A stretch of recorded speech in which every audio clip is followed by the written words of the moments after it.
I love me some Doom Patrol. And if you clicked on this video, then I'm assuming you do too. So let's get started.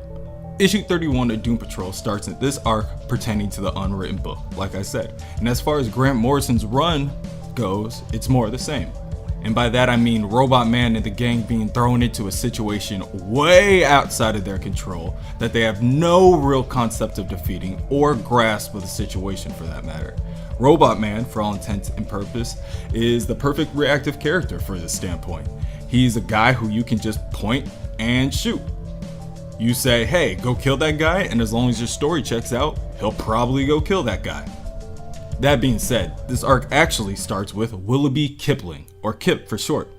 Kip is a guardian against international strangeness, as he would call it, and Kip is currently sitting in a hotel room, smoking cigarettes and drinking out of his flask, with dozens of clocks around him. He's ranting on in his head that there have been a number of small occurrences happening currently, like people forgetting their phone numbers.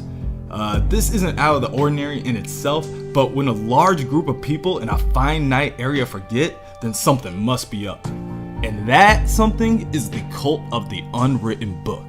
It is clear, at least to him, that this is one of their telltale signs that a member of the cult is out in the real world searching for the book. That is why he went and got the clocks. He states that the cult will most likely send agents and assassins through these clocks, so why not just stock up on some and see if he gets lucky.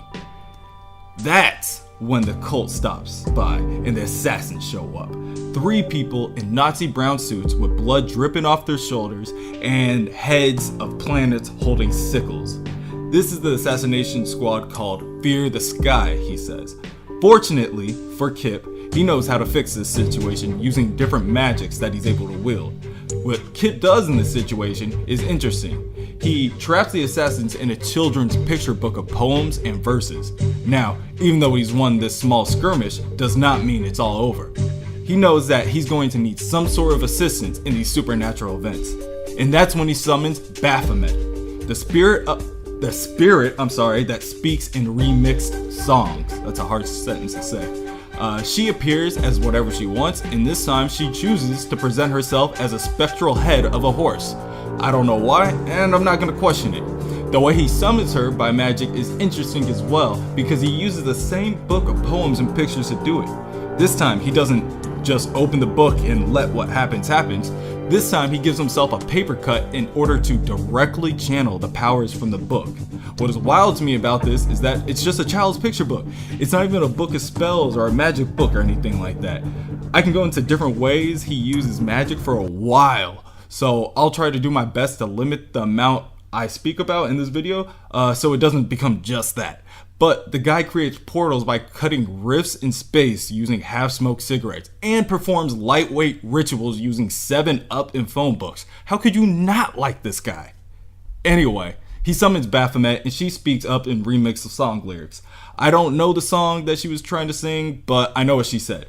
She said the Unmaker is descending and that Chicken Little was right. So I guess the sky's falling, folks, and it's up to Kip to stop it, so he teleports himself to the Doom Patrol headquarters to seek out help from Dr. Calder. When he gets to the headquarters, he meets up with the various members of the Doom Patrol, and they weren't really doing anything too special, to be honest. They were all kind of just hanging out.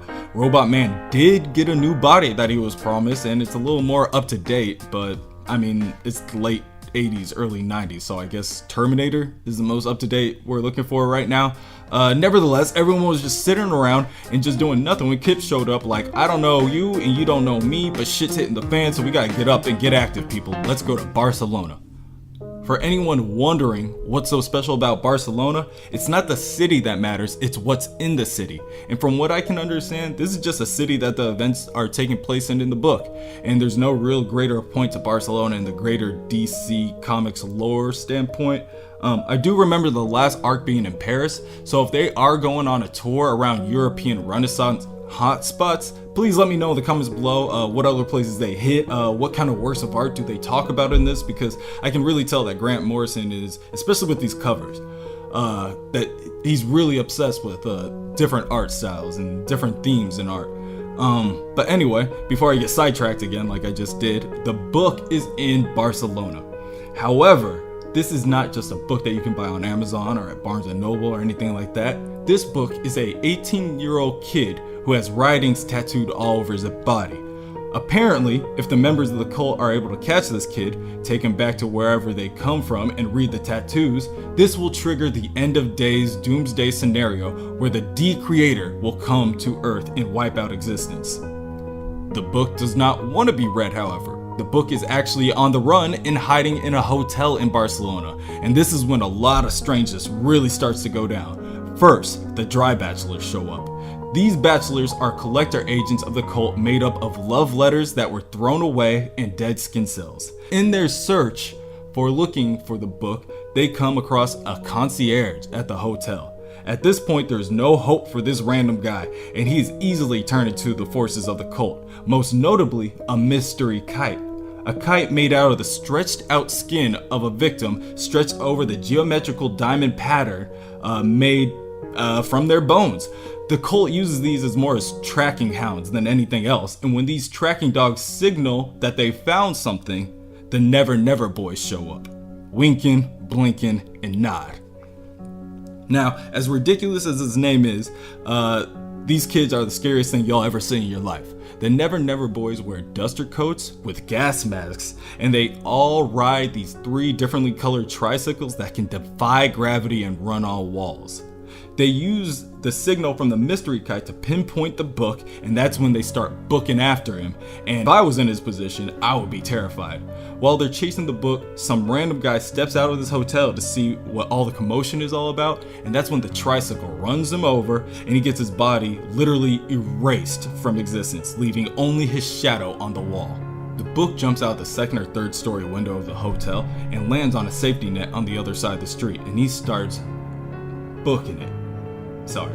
The kites are able to more or less smell a person's fear, so he, the book, is trying to gain a mental control over himself in hope that he does not give away his position when he starts getting exposed to everything supernatural happening in Barcelona. The eerie, echoing screeching of the tricycle tires, the sounds of razors on the wall, the wailing of the unholy ghosts, people being possessed by some unquiet face. Shit's getting real. People being attacked by a force called the Needle Children. Skywriting starts to appear, and once again people are losing track of words in the dictionary. No factor of reality is safe in this situation. The color blue straight up becomes invisible, and rain forgets to fall. All hell is breaking loose, and the book has nowhere else to run. That is, until he runs into the Doom Patrol. So, yeah. That's pretty much the start of this story. I want to break this story into about 2 or 3 parts because all this random stuff that is happening can definitely be a little jarring at first. So a lot of different, magical words and terms and cults and stuff. So I didn't want it to be too much and overexpose people so that they just kind of lose interest in the video. But I really do like this method of storytelling where you kind of put all your chess pieces on the board and then you start to use them.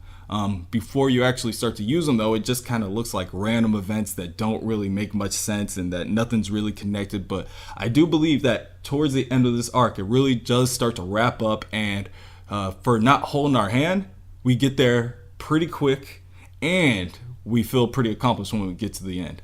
But in this case, how do you guys feel about the magic? Do you guys feel like it's overused? Do you feel like it's underused? Do you not like this kind of magic? Would you rather them just be using like the hocus pocus wave your finger magic?